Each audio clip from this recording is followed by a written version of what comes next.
Dalam rekaman video berdurasi 26 detik, terlihat sejumlah napi titipan kejaksaan kasus narkoba asyik berjoget diiringi musik di dalam rutan tahanan kelas 1 Pekanbaru. Kantor wilayah Ditjen Paskanwil Riau membenarkan bahwa peristiwa tersebut terjadi di dalam rutan kelas 1 Pekanbaru. Pasca peristiwa, 14 orang tahanan dan narapidana diperiksa intensif oleh tim gabungan. Sementara itu, buntut dari peristiwa tersebut, Kepala Rutan Kelas 1 Pekanbaru dan Kepala Keamanan Rutan dicopot dari jabatannya.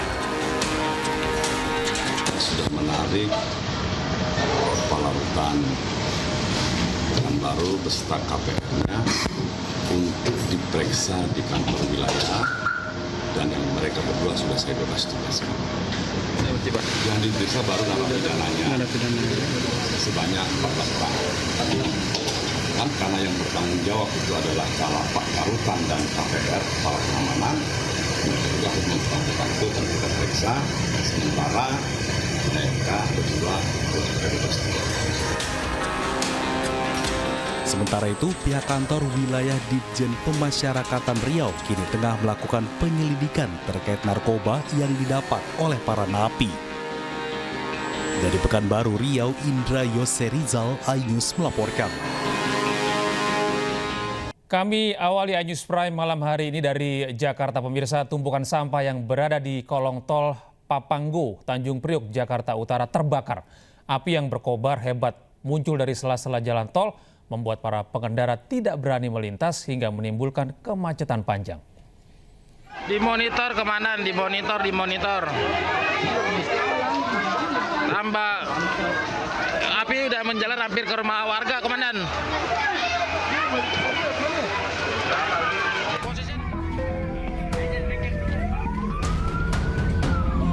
Asap hitam pekat yang terlihat dari kejauhan ini berasal dari tumpukan sampah yang terbakar di kolong tol Papanggo atau Tol Wiyoto Wiono, kilometer 16 Tanjung Priok, Jakarta Utara.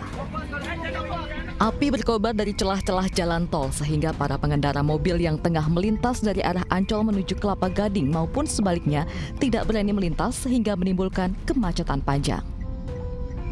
Petugas dari Suku Dinas Pemadam Kebakaran Wilayah Jakarta Utara yang tiba di lokasi langsung berusaha berjibaku memadamkan api. Menurut warga, belum diketahui pasti apa penyebab kebakaran sampah ini. Namun diduga api muncul dari anak-anak yang bermain api di tumpukan sampah. Sementara petugas menyebut masih menyelidiki penyebab kebakaran sampah. Kita nggak tahu dari mana yang bakar sampah pun kita nggak tahu. Katanya anak-anak yang bakar. Iya. Mana anak-anaknya siapa kita nggak tahu. Kalau penyebab awalnya masih dalam penyelidikan, tetapi di situ ada tumpukan sampah yang mengeluarkan asap dan api. Berarti apakah ada warga yang bakar sampah sebelumnya, Pak? Nah, itu lagi dalam penyelidikan. Api dapat dipadamkan 1 jam kemudian setelah 9 unit mobil pemadam beserta puluhan personil diterjunkan ke lokasi. Dari Jakarta, Rizky Falupi, iNews melaporkan.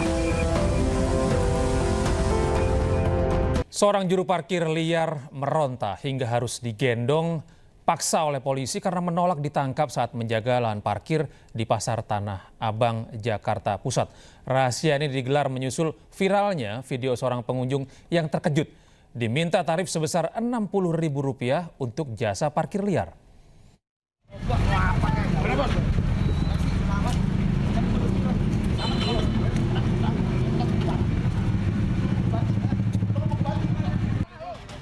Seorang juru parkir liar ini meronta saat diamankan petugas Reskrim Polsek Metro Tanah Abang di kawasan Blok G Pasar Tanah Abang, Jakarta Pusat. Ia menolak diamankan, namun petugas terpaksa menggendong juru parkir liar ini. Petugas juga mengamankan 4 juru parkir liar lainnya yang juga tengah menjaga lahan parkir liar. Dari tangan mereka, polisi mendapati uang tunai hampir Rp600.000 hasil menjaga lahan parkir liar. Perharinya, juru parkir liar mengaku mampu meraup penghasilan hingga Rp500.000 dengan tarif parkir sebesar Rp30 hingga Rp50.000 untuk kendaraan roda 2 dan 4. Uang tersebut kemudian disetorkan kepada seseorang. Sayangnya polisi mengaku kesulitan memproses keluhan masyarakat lantaran tidak adanya korban yang membuat laporan resmi. Berapa setoran pedagang? Nggak nentu. Berapa biasanya? Kadang 500, kadang 400 lebih. Sehari 500 ribu? Iya. Lu dapat berapa sehari? Saya dikasih 100 ribu, itu udah bersih, udah makan, udah apa Pak? Berarti minimal 500 ribu per hari? Iya. Ya, yang jelas kita melakukan pengamanan terhadap beberapa petugas parkir. Kita nanti akan Kita akan interogasi, kita tanya apa-apa yang sudah dilakukan. Memang menjadi kendala kita kadang-kadang adalah ketika kita mengamankan begini, kendala kita di korban itu. Korban tidak melakukan pelaporan. Yang kemudian kadang-kadang kita temukan pelakunya, korbannya ada, korbannya nggak mau ribet, nggak mau melanjutkan laporan ini karena memang mereka menganggap terlalu urusannya panjang gitu. Guna diperiksa lebih lanjut, kelima juru parkir liar tersebut kemudian dibawa petugas ke Polsek Metro Tanah Abang. Sementara itu, petugas mengimbau bagi para pengunjung yang ingin berbelanja di Pasar Tanah Abang agar menggunakan lahan parkir resmi yang telah disediakan. Sebelumnya, video seorang wanita pengunjung Pasar Tanah Abang yang dikenai tarif parkir tinggi beredar dan viral di masyarakat. Korban terkejut karena dimintai tarif sebesar Rp60.000 untuk jasa parkir liar kendaraannya. Beralih ke informasi lain, pemirsa, Kejaksaan Agung menetapkan 1 tersangka baru dalam kasus dugaan suap terkait vonis lepas kepada terdakwa korporasi kasus korupsi ekspor CPO. Tersangka baru ini berinisial MSY.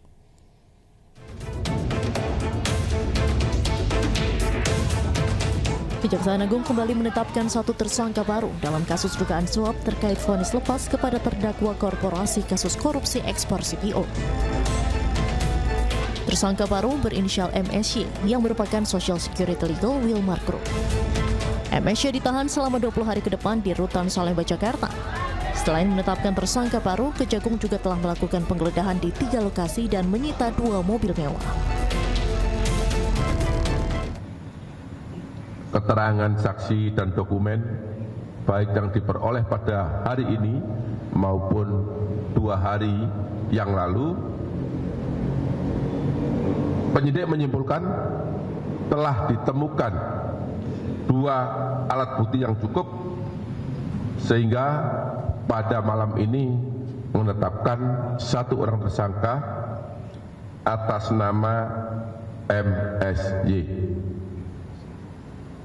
Ya, atas nama MSY, di mana yang bersangkutan sebagai Social Security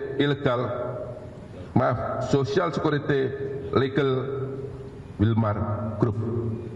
Terhadap tersangka dilakukan penahanan 20 hari ke depan terhitung mulai hari ini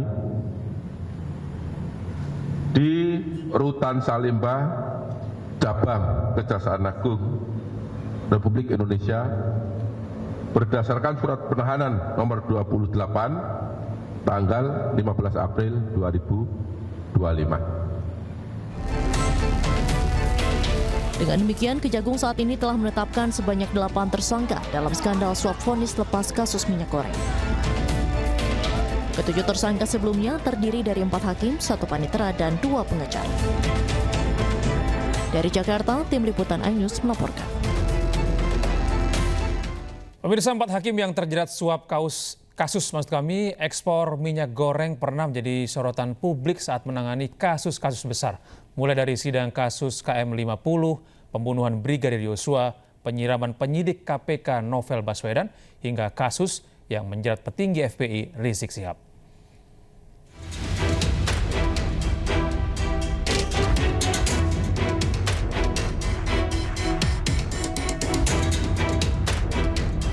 Kejaksaan Agung telah menetapkan 8 tersangka dalam kasus dugaan jual beli putusan dalam perkara korupsi bahan baku minyak goreng. 3 diantaranya merupakan hakim dan 1 ketua Pengadilan Negeri Jakarta Selatan. Kejagung mengungkap Ketua PN Jakarta Selatan memberikan uang suap kepada 3 hakim sebanyak 22,5 miliar rupiah. Uang tersebut diberikan 2 kali dengan nominal 4,5 miliar dan 18 miliar rupiah dengan pesan agar hakim memvonis lepas 3 terdakwa korupsi. Sebelumnya, keempat hakim yang terjerat suap kasus ekspor minyak goreng ini pernah jadi sorotan publik saat menangani kasus-kasus besar. Tersangka kasus suap penanganan korupsi ekspor minyak sawit mentah Muhammad Arif Nurianta yang kini menjabat sebagai Ketua Pengadilan Negeri Jakarta Selatan pernah menangani sejumlah kasus besar. Nama Arif sebelumnya pernah menjadi sorotan publik saat memutus vonis bebas terhadap terdakwa penembak Laskar Front Pembela Islam atau dikenal dengan peristiwa Kilometer 50.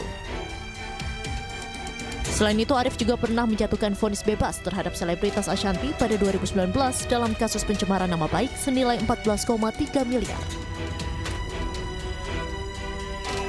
Tersangka lainnya Hakim Ali Muhtarom juga jadi sorotan. Ia merupakan salah satu hakim pengadilan Tipikor Jakarta yang sempat menangani sejumlah perkara seperti kasus korupsi PT Asabri, kemudian kasus korupsi mantan Gubernur Papua Lukas NMB, kasus korupsi PT S4G Kemenkominfo, hingga menangani perkara korupsi impor gula. Dalam kasus ini,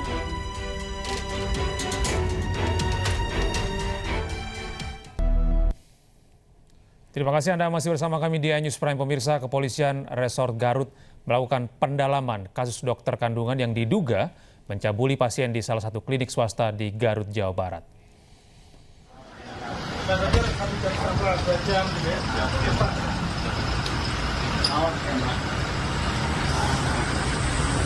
Guna menentukan langkah hukum berikutnya, penyidik Polres Garut mengajukan permintaan rekomendasi pada Majelis Disiplin Profesi Kesehatan Republik Indonesia. Setelah melakukan pemeriksaan di lapangan dengan mengumpulkan informasi dan keterangan dari semua pihak, 9 anggota majelis akan mengadakan rapat pleno dan mengambil keputusan secara kolektif. Sementara itu, saat dimintai tanggapan terkait pemasangan dan rekaman CCTV, pihak Majelis Profesi Konsil Kesehatan Republik Indonesia menyampaikan bahwa hal tersebut masih dalam tahap pembahasan internal. Kan kalau di dalam pasal 308 ayat 5 itu bunyinya adalah rekomendasi itu adalah berupa disebutnya. Penyidikan dapat dilakukan atau tidak dapat dilakukan karena pelayanan kesehatan yang dilakukan oleh tenaga medis dan tenaga kesehatan sudah sesuai dengan standar atau belum sesuai dengan standar. Lah, untuk memastikan dua hal tadi itu dapat dilakukan penyidikan atau tidak dapat dilakukan penyidikan dari hasil pemeriksaan ini, itu yang akan kami plenokan segera. Pak, kalau dari rekaman CCTV itu prosedur pemeriksaan apakah seperti itu, Pak? Nanti itu akan kita... Sementara itu, dokter yang diduga mencabuli pasiennya saat pemeriksaan kandungan di sebuah klinik di Garut telah ditangkap. Pemerintah memastikan akan memberikan perlindungan dan bantuan hukum kepada korban.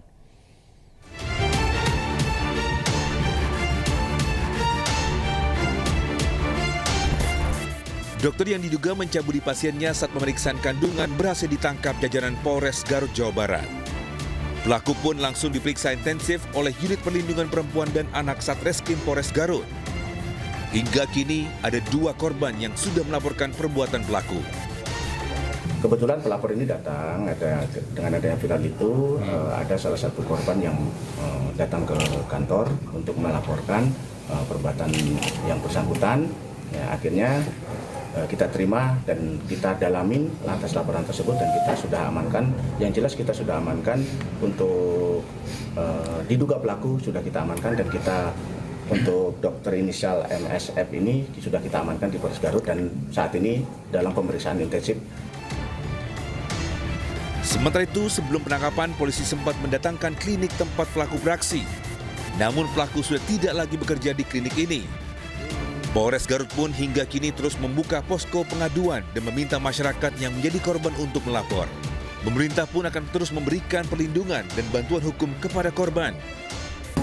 Berkoordinasi juga dengan unit P3A kami yang berada di sana, sudah sejauh mana yang dilakukan, kemudian upaya yang bisa kita lakukan paling cepat adalah melakukan perlindungan terhadap korban. Apa yang dibutuhkan, pemulihan psikologisnya dan sebagainya. Kalaupun perlu bantuan hukum, kami bisa membantu mengkoordinasikan, tetapi itu sebetulnya bukan wilayah kami. Sebelumnya, video dugaan pencabulan yang dilakukan oknum dokter kandungan terhadap pasiennya beredar viral di Garut. Aksi dugaan pencabulan terekam dari kamera CCTV ruangan. Saat ini pelaku sudah tidak bertugas di klinik ini. Video pun diduga direkam pada tahun 2024 lalu. Tim Liputan iNews melaporkan. Sementara itu pemirsa, korban dokter kandungan yang mencabuli pasiennya di Garut, Jawa Barat bertambah. Selain itu, pihak kepolisian sudah menetapkan pelaku sebagai tersangka. Dan berikut keterangan Kasat Reskrim Polres Garut, AKP Joko Prihatin. Pak Joko dengan Davi di studio. Pak Joko, pertama saya ingin mengetahui Pak, hingga saat ini apakah sudah ada yang melapor yang mengatasnamakan sebagai korban dari pelaku Pak? Ya bisa saya jelaskan. Memang kita saat ini kita sudah menerima untuk korban ada dua korban yang sudah kita periksa, ya. Kemudian kita sudah melakukan serangkaian penyelidikan dengan mengumpulkan beberapa alat bukti dan kita sudah berkoordinasi dengan ahli juga dan kita sudah menemukan 2 alat bukti yang cukup untuk menaikkan dari penyelidikan ke penyidikan dan selanjutnya kita akan tetapkan sebagai tersangka. Baik, 2 orang korban yang melapor ini Pak, apakah salah satunya yang berada dalam video viral yang kemarin Pak? Kalau untuk yang video atau yang di CCTV yang di viral itu kita masih dalam melakukan pencarian. Mudah-mudahan dalam waktu dekat sudah temukan. Kita masih melakukan pencarian di mana korban tersebut dan siapa namanya dan di mana keberadaan kita masih melakukan pencarian. Namun demikian kita tidak terpaku dengan yang video viral tersebut. Kita menemukan atau kita bergerilya, kita melakukan sosialisasi ke masyarakat yang merasa menjadi korban atau pelecehan dari MSF ini. Segera kita juga membuka posko pengaduan apabila ada masyarakat yang merasa menjadi korban dari MSF ini agar menghubungi di hotline kami yaitu atau di 0811-340-4040. Nah, kita tindak lanjutin dan untuk masyarakat yang merasa akan melaporkan, kita jaga kerahasiaannya dan kita lindungin hak-haknya seperti yang apa diatur undang-undang. Puluhan orang mendatangi kediaman Presiden ke-7 Indonesia Joko Widodo di Solo, Jawa Tengah. Kedatangan massa ini untuk mempertanyakan keaslian ijazah mantan orang nomor 1 di Indonesia ini.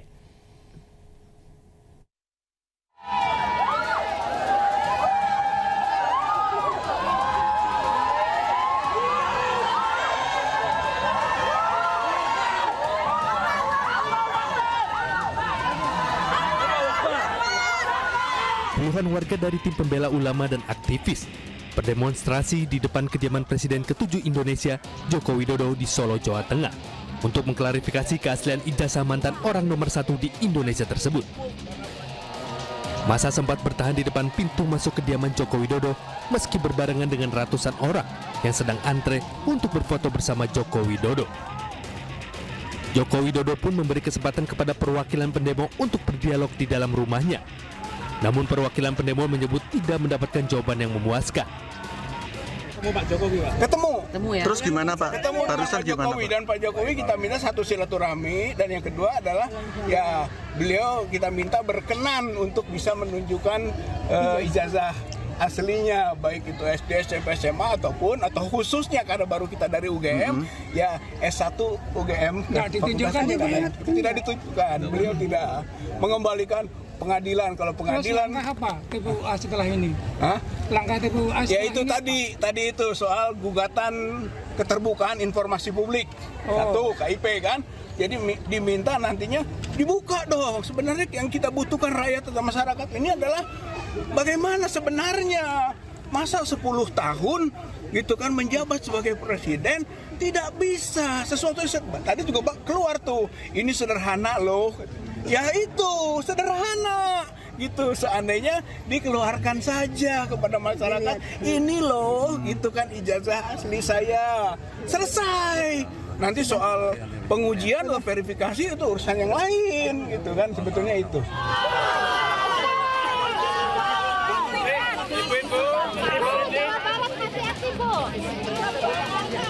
Sebelumnya ratusan orang yang juga dari tim pembela ulama dan aktivis mendatangi Universitas Gadjah Mada Yogyakarta untuk meminta klarifikasi kepada UGM terkait keaslian ijazah Presiden ke-7 Joko Widodo. Perwakilan massa menyebutkan bahwa isu ini akan selesai jika Presiden ke-7 Joko Widodo memperlihatkan ijazahnya kepada khalayak. Presiden Jokowi kita berharapkan untuk punya etikat baik. Kalau memang Presiden itu punya ijazah, serahkan. Saya meyakini kalau itu diserahkan selesai masalahnya. Tetapi ketika di pengadilan kita melihat proses hukum itu berjalan, orang yang menuduh sementara divonis hukum, tetapi belum bisa dibuktikan di pengadilan ijazah itu ada atau tidak. Oleh karena itu hari ini tim pembela ulama dan aktivis dari Jakarta hadir dalam rangka klarifikasi dengan pihak UGM untuk menentukan apakah ijazah itu asli atau tidak. Sementara itu Joko Widodo selalu menyampaikan dirinya benar-benar kuliah di Fakultas Kehutanan UGM dan ijazahnya resmi dikeluarkan oleh UGM dan sudah disampaikan tidak hanya sekali oleh Rektor UGM hingga dekan. Dari Solo, Jawa Tengah dan Sleman, Yogyakarta, Heru Trijoko, Septiantoro, iNews melaporkan. Ya pemirsa, polemik ijazah Presiden ke-7 Republik Indonesia Joko Widodo terus berlanjut karena dianggap sudah menjadi fitnah dan pencemaran nama baik. Mantan orang nomor 1 di Republik ini akan menempuh jalur hukum. Tidak ada kewajiban dari saya untuk menunjukkan itu kepada mereka. Dan juga tidak ada kewenangan mereka untuk mengatur saya untuk menunjukkan ijazah asli yang saya miliki. Jadi sudah sangat jelas, kemarin di UGM juga sudah memberikan penjelasan yang gamblang dan jelas, dan yang ketiga, saya mempertimbangkan karena ini sudah menjadi fitnah di mana-mana, pencemaran nama baik, saya mempertimbangkan untuk melaporkan ini, membawa ini ke ranah hukum. Sementara itu pemirsa, Menteri-Menteri Kabinet Merah Putih bergantian berkunjung ke rumah Joko Widodo. Para menteri menyatakan pertemuan ini hanya merupakan silaturahmi dan membantah adanya isu matahari kembar yang muncul.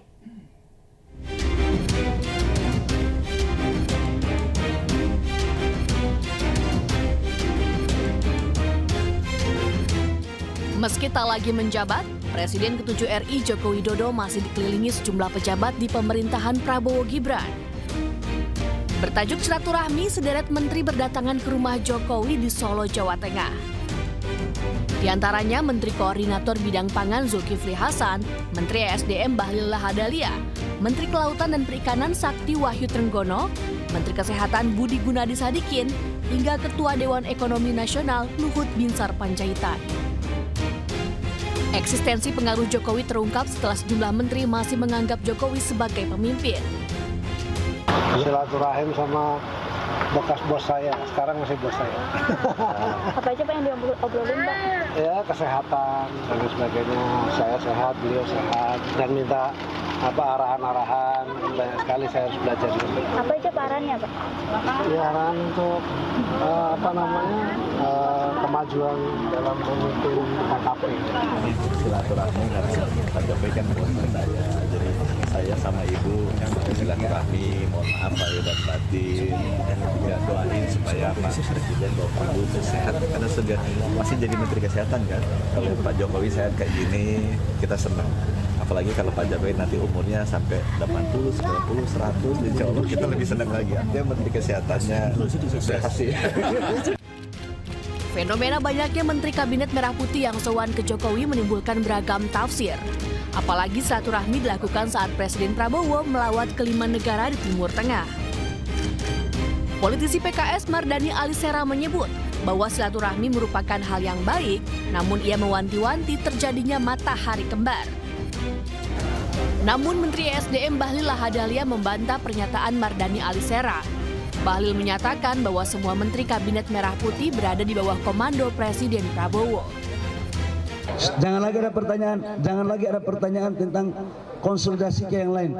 Konsolidasi kami kepada Bapak Presiden Prabowo dan Wakil Presiden Mas Gibran. Menteri ini sekarang semuanya di bawah perintah dari Pak Presiden Prabowo. Titik. Sedangkan Ketua DPR RI Puan Maharani ikut merespon adanya isu matahari kembar. Puan menegaskan bahwa presiden saat ini adalah Prabowo Subianto. Matahari kembar presiden saat ini Presiden Prabowo Subianto. Sementara itu Presiden Prabowo Subianto akan mengumpulkan semua menterinya usai kembali dari lawatan ke negara-negara Timur Tengah. Tim Liputan iNews melaporkan. Ya, pemirsa, fenomena Menteri Kabinet Merah Putih mendatangi kediaman Jokowi menimbulkan beragam tafsir dari berbagai kalangan. Namun, menurut Guru Besar Komunikasi Politik Universitas Pendidikan Indonesia, Profesor Karim Suryadi menyebut bahwa Jokowi masih dianggap sebagai pemimpin yang baik. Fenomena Menteri mengunjungi Jokowi ini akan kami informasikan saat lagi. Perhatian masyarakat berkaitan dengan adanya dua matahari seperti yang disebutkan ataupun juga beredar di masyarakat. Ini secara ilmu komunikasi politik banyaknya menteri yang sowan ke Jokowi. Bagaimana Anda melihat fenomena ini? Tetapi secara umum saya tidak aneh melihat ini. Kenapa? Dalam teori komunikasi politik ada dua tipe yang umum. Pertama ada tipe pisang, kedua ada tipe beringin. Tipe pisang itu pohonnya pendek, tapi melahirkan banyak tunas. Tunas pemimpin. Sebaliknya tipe beringin tinggi tumbuh menjulang, tapi ia tidak melahirkan tunas-tunas. Nah, menurut saya Jokowi adalah paduan dari keduanya. Dia mirip dengan pohon bambu. Dia tinggi menjulang sampai semua partai, hampir semua partai di bawah pengaruhnya dan melahirkan tunas-tunas pemimpin. Prabowo sendiri memperlihatkan loyalitasnya kepada Presiden Joko Widodo, maka wajar jika menterinya melakukan hal yang sama. Karena status mantan ini diidap oleh Presiden Prabowo, diidap oleh 11 atau 12 menteri yang kembali diperkerjakan sebagai menteri di saat Prabowo. Jadi menurut saya inilah tantangan sesungguhnya dan Anda masih bersama kami di iNews Prime. Pemirsa, Indonesia mengirimkan tim negosiasi ke Amerika Serikat untuk melakukan negosiasi tarif impor baru. Buat kita semua, teman-teman. Tim negosiasi ini terdiri dari Menko Perekonomian Airlangga Hartarto, Menteri Luar Negeri Sugiono, dan Menteri Keuangan Sri Mulyani Indrawati. Secara khusus, tim negosiasi akan berunding langsung dengan pemerintah Amerika Serikat di Washington DC. Ketua tim negosiasi Airlangga Hartarto ini menargetkan adanya hasil yang konkret dari perundingan dengan pemerintah Amerika Serikat. Kemarin kan sudah rapat dengan seluruh kementerian dan tadi saya sudah laporkan ke Bapak Presiden. Tadi malam sudah ada pertemuan antara secara online Sekretaris Commerce dengan Pak Luhut, saya dan beberapa Bu Mari dan yang lain. Yang intinya kita bahas mengenai framework apa yang diharapkan oleh Amerika dan apa yang diharapkan oleh Indonesia. Itu termasuk yang penurunan PPI impor dan beberapa paket lainnya, Pak? Nah, kita bicara secara global dan nanti teknisnya akan dibahas